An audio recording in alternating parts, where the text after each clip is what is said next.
बिस्मिल्लाहिर्रहमानिर्रहीम। अस्सलाम वालेकुम। उम्मीद है कि आप खैरियत से होंगे। और next topic is small intestine and absorption.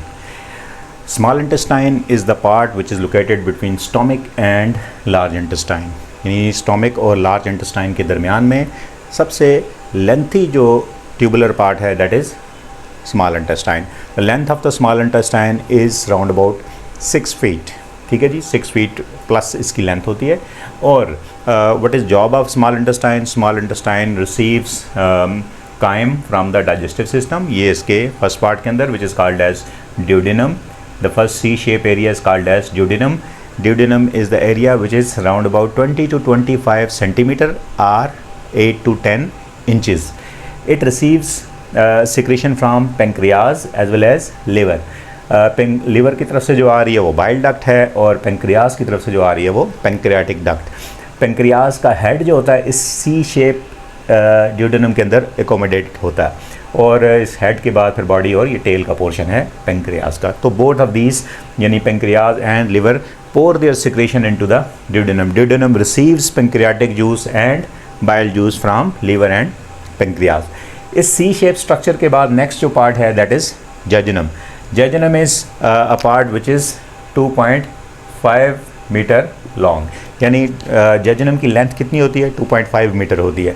और उसके बाद जो नेक्स्ट पार्ट है that is called as ileum. Ileum is round about 3.5 metre as far as its length is concern. Length के लिहाज से ये तकरीबन 3.5 मीटर के लगभग है. Now this ileum portion open into the large intestine, जिसका इनिशियल पार्ट जो होता है उसको आप सीकम कहते हैं. यहाँ पे अपेंडिक्स भी होता है. ये असेंडिंग कोलोन है. फिर आप आगे देखेंगे ये असेंडिंग कोलोन, ट्रांसवर्स कोलोन और डिसेंडिंग कोलोन का जो पोर्शन है वो लार्ज इंटेस्टाइन का एरिया है जहाँ पे एब्जॉर्प्शन होती है. तो now we are focusing small intestine. Small intestine, duodenum, jejunum and ileum का जो एरिया है. अच्छा, वंस स्टोमिक ने फूड को चर्निंग मिक्सिंग कर दी और उसके अंदर पार्शियल डाइजेशन कर दी प्रोटीन्स की और उसको कन्वर्ट कर दिया सेमी लिक्विड जो काइम है उसके अंदर. This chyme is chunk by chunk enter into the duodenum. जैसे ये ड्यूडेनम के अंदर पहुंचता है तो ड्यूडेनम की वॉल इसकी एसिडिटी को डिटेक्ट करने के बाद यहाँ से लीवर से और पेंक्रियाज से जो बाइल जूस और पेंक्रियाटिक जूस इसके अंदर पोर हो जाता है. ये कैसे होता है ये आप नेक्स्ट पढ़ेंगे. रोल ऑफ जो हार्मोन है उसमें और एंटेरिक नर्वस सिस्टम जो उसका क्या रोल है वो आगे आएगा. So once food enters into the duodenum it receives bile juice and pancreatic juice. Bile juice जो होता है जो लिवर की तरफ से आ रहा है, गाल ब्लैडर की तरफ से आ रहा है. ये गाल ब्लैडर जो होता है ये टेम्परेरली स्टोर भी करता है बाइल जूस को और उसके बाद यानी ये रिसीव करता है सिस्टिक डक्ट के ज़रिए से बाइल के जितने भी कंपोनेंट्स हैं बाइल जूस के and then it will direct towards duodenum.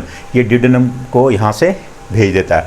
अब बाइल जूस की कंपोजिशन क्या है? What is composition of bile juice? Bile juice basically consist of bile salts, यानी इसके अंदर बाइल साल्ट्स होते हैं.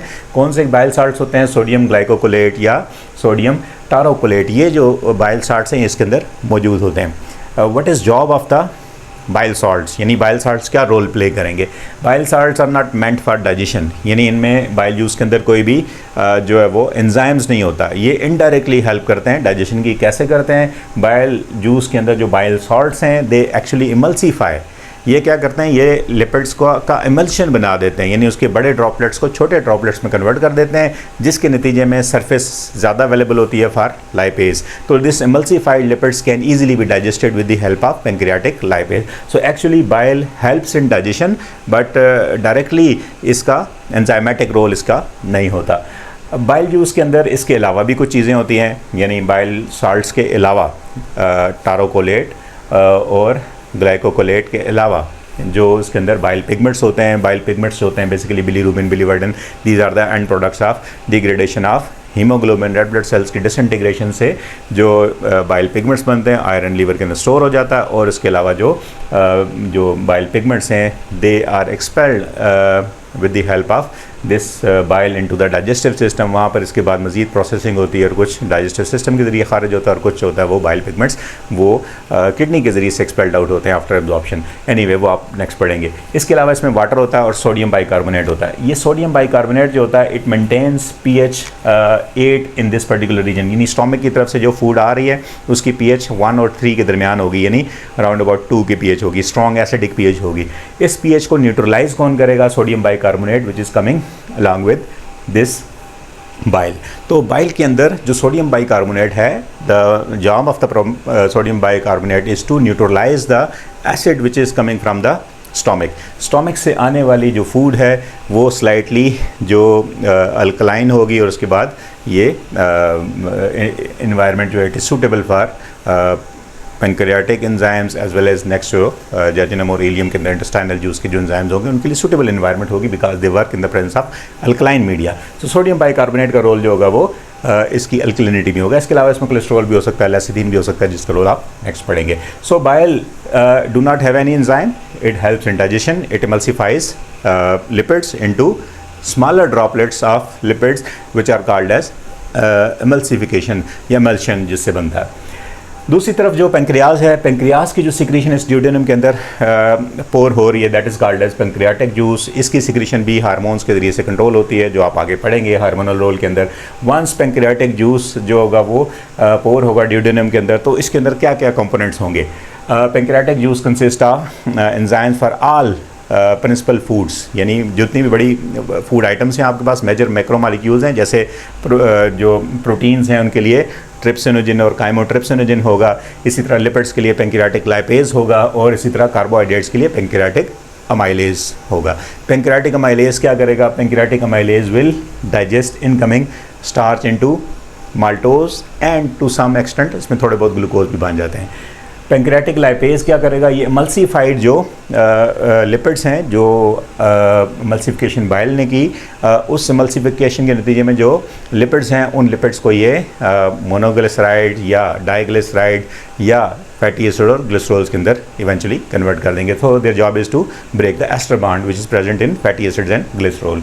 जो ट्रिप्सिनोजन है it is in inactive form, यानी जब ये पेंक्रियाज की तरफ से आता है पेंक्रियाटिक जूस, तो उसमें जो protein digesting enzyme they are inactive.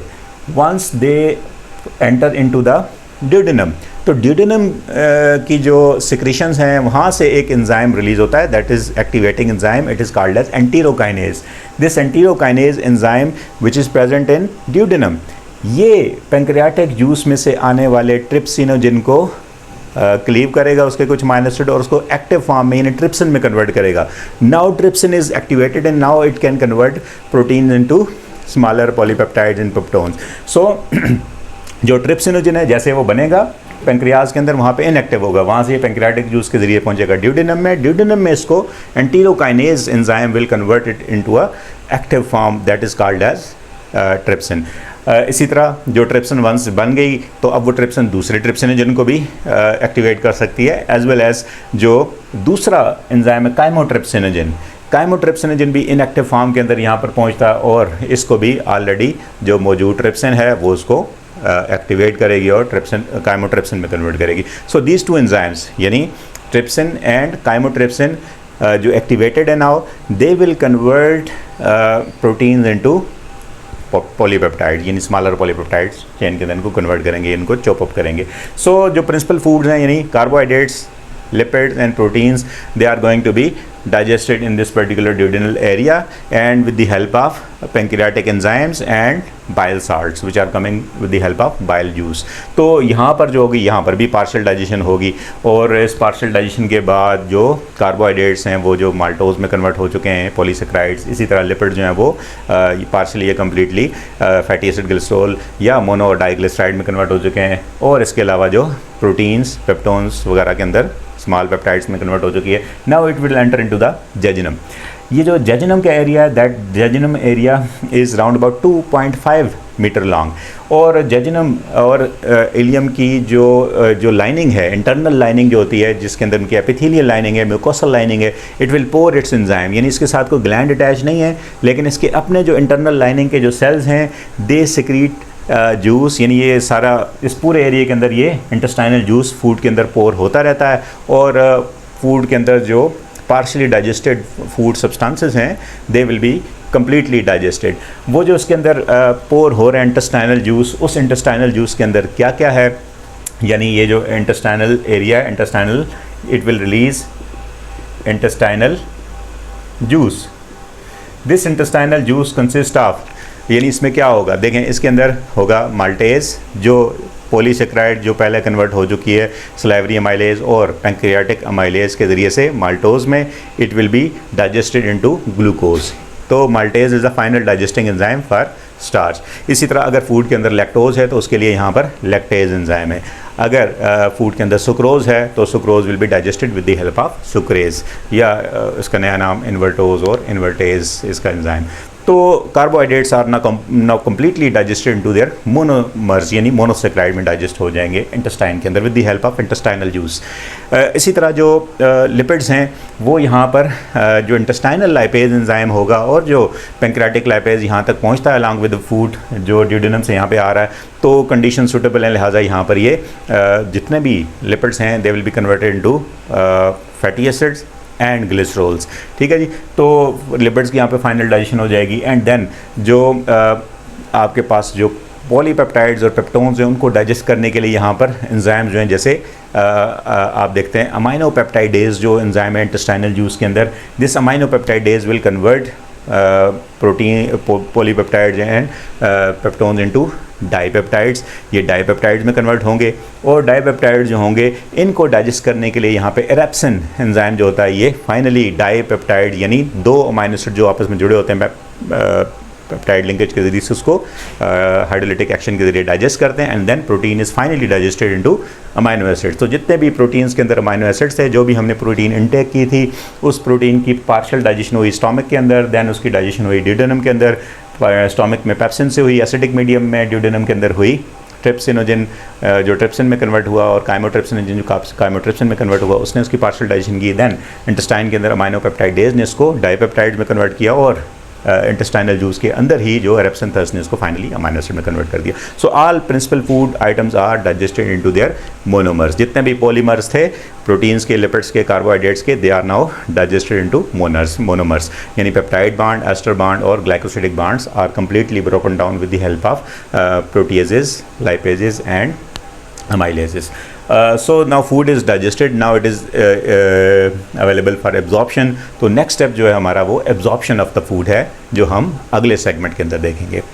Have a nice day.